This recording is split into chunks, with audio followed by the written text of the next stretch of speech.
Previously on Elden Ring, we met a new Tarnished warrior named Thy Slapper that was determined to become the new Elden Lord of the Lands Between. On his quest, however, he was met with many trials. Luckily, with the help of his mimic summon, the both of them proved to be too great a power for the likes of Margot and Godfrey, granting them the one-time ability to turn back time.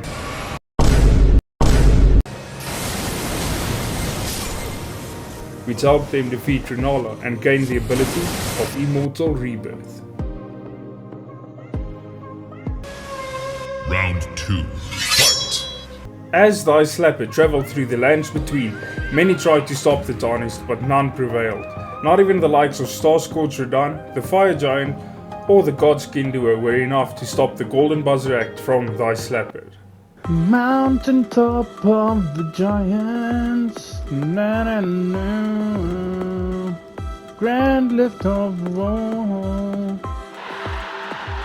But this young Tarnished warrior had the problem of not only disregarding advice, but also longing for the touch of a woman. Just for giving me advice that I chose to ignore, I'm just gonna kill you, bro.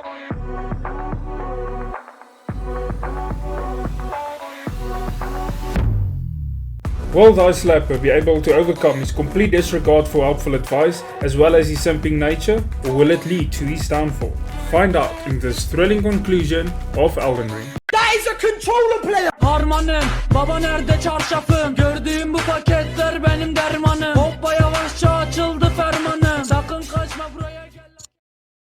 Back to the present with the young Tarnished warrior. We follow him directly after he defeated the Godskin duo. But yet there was another roadblock standing in his way from facing the Black Blade Malekith.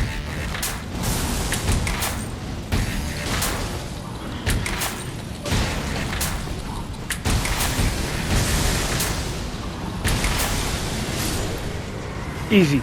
Not long after bursting through the roadblock, it seems that a hint of wisdom has fallen upon the young Tarnished warrior. You know, if I'm being honest, now that I look back at it, I don't think I should have actually gotten that hug from that other chick. That probably wasn't my best move. After realizing his mistake, the now wiser, clear-minded Tarnished was ready to take on the next trials on his quest.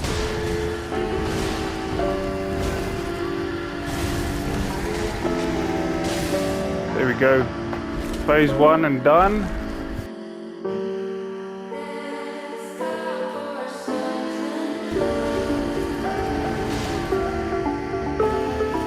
Okay, what?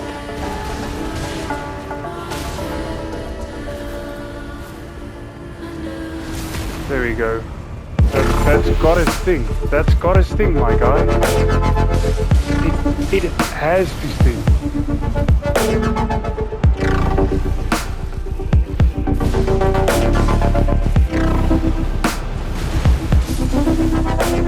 There we go. Thank you. Easy. I mean, yeah, easy.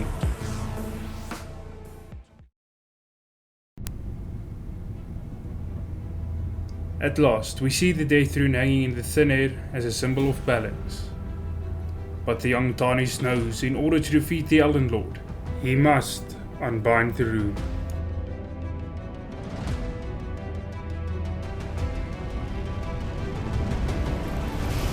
And so he does.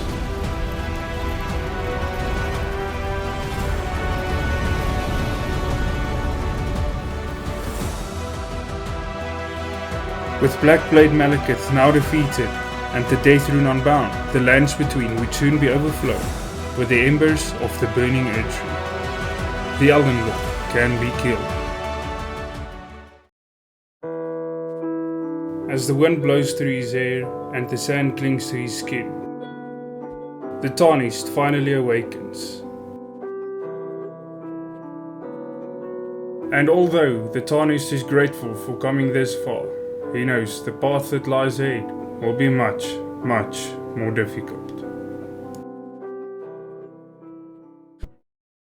After finding some new clothes and stealing a priceless painting, the Tarnished continued on his path to Volcano Manor. After some climbing, a little bit of running, some more climbing, and yes, you guessed it, more climbing, the Tarnished would be met with the creation of Radagon's death. And although the young Tarnished's power proved to be great, the full-grown Falling Star Beast's power might prove to be even greater. Who am I kidding, we all know the Tarnished won. Shortly after arriving at Volcano Manor, the Young Tarnished was met with a proposition to either join Volcano Manor and aid them in overthrowing Rykard, or to leave. Obviously, the wiser Tarnished decided to not simp for this lady of Volcano Manor, but his complete disregard for listening to others led him to explore the rest of the manor. This decision, however, led to the Tarnished being forced to fight a magma worm. Shortly after defeating the dragon, the Tarnished would pass through the lava-filled streets, take an elevator and arrive at the top of the manor, where he faced yet another godskin noble and then continued on his way, eventually meeting one of Godfrey's children, the Lord of Blasphemy, Rykard. And although Rykard proved to be difficult to slay, the power of the Tarnished, combined with the Serpent Slayer, proved to be too good a threat, and the child of Godfrey was slain. As night falls, Thy Slapper finds himself beneath Caelid at the Mohg Palace, ready to kill yet another of Godfrey's children. There we go. This is yes!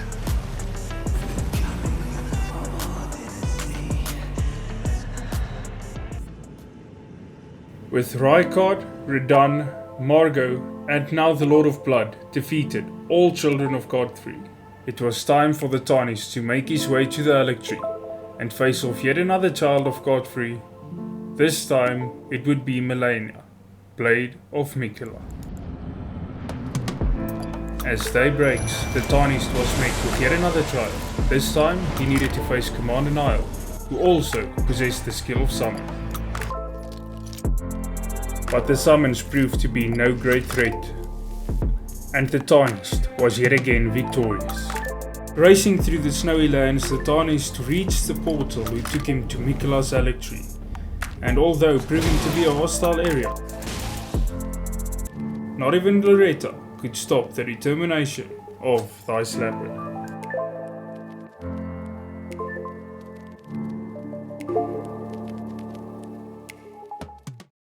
Finally, it was time for the Tarnished to face what could possibly be his hardest fight yet. Upon entering the chambers of Malenia, the Tarnished got a flashback. I am Malenia Blade of Miquella, and I have never known defeat. But instead of letting the flashbacks of previous visions scare him away, the Tarnished knew that this was exactly where he needed to be.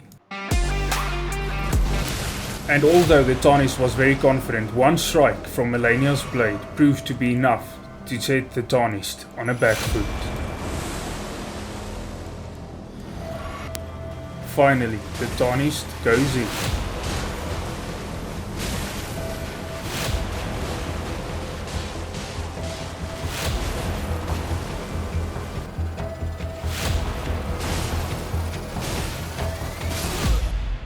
If not for the immortal rebirth, the Tarnished's journey would come to an end.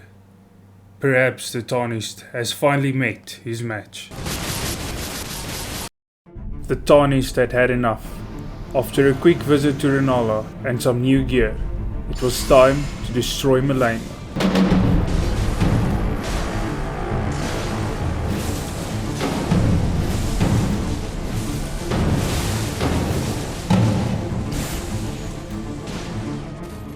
This works.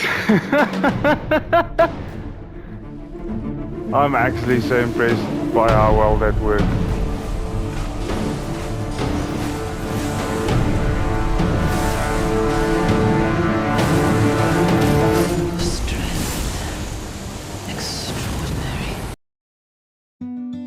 With Malenia now defeated, the Tarnished thought that his victory would fill the empty hole in his heart.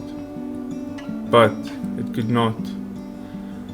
And so the Tarnished travelled through the Lake of Rot, slaying everything in his path, eventually to get into a coffin and be transported to wake up next to the cave where he was about to fight Astel, natural born of the void.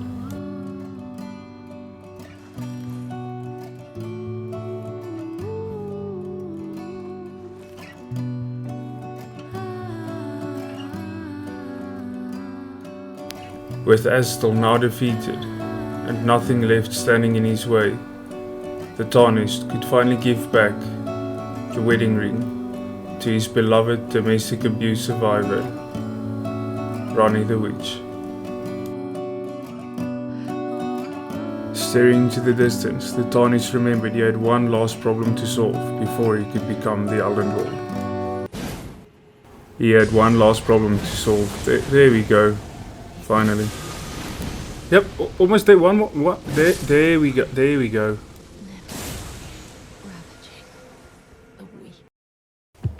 The following day, the Tarnished stumbled upon a church where he met a wise old turtle that convinced him to absolve and cleanse his sins.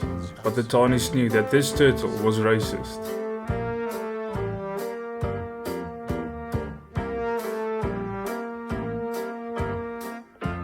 And decided to end his life.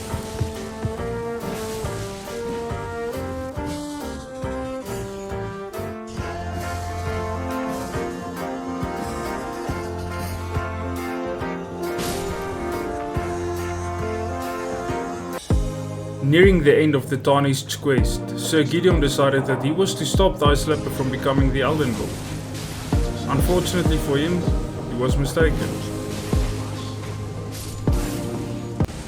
In my bones, a Tarnished cannot become a lord. With both Gideon and Godfrey now out of the way, the Tarnished could finally meet Radagon, the Elden Lord.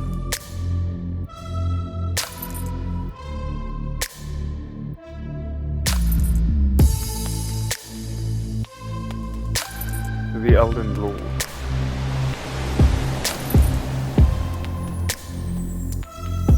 Felt like I just got flashbang.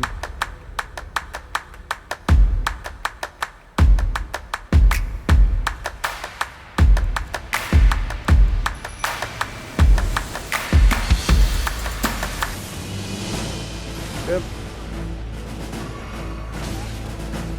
Bro, I can't even get a chance to move. Just give me a second, please. Just give me a second, thank you. Okay. Just another second, I'll be with you. We're with you now. And I'll be with you now. I'll be with you just now. There we go. Okay, let's fight.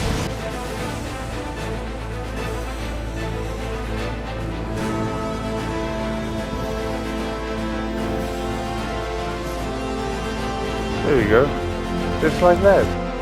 Honestly, I feel like I should have just done this build from the get-go. This would have been sick.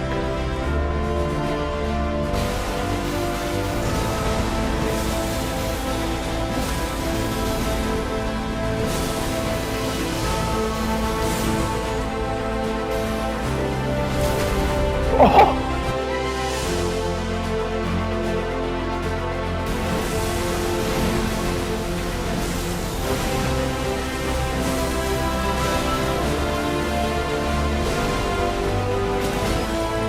This is a run! No!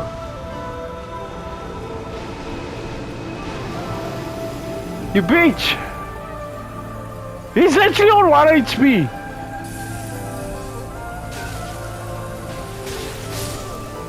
No!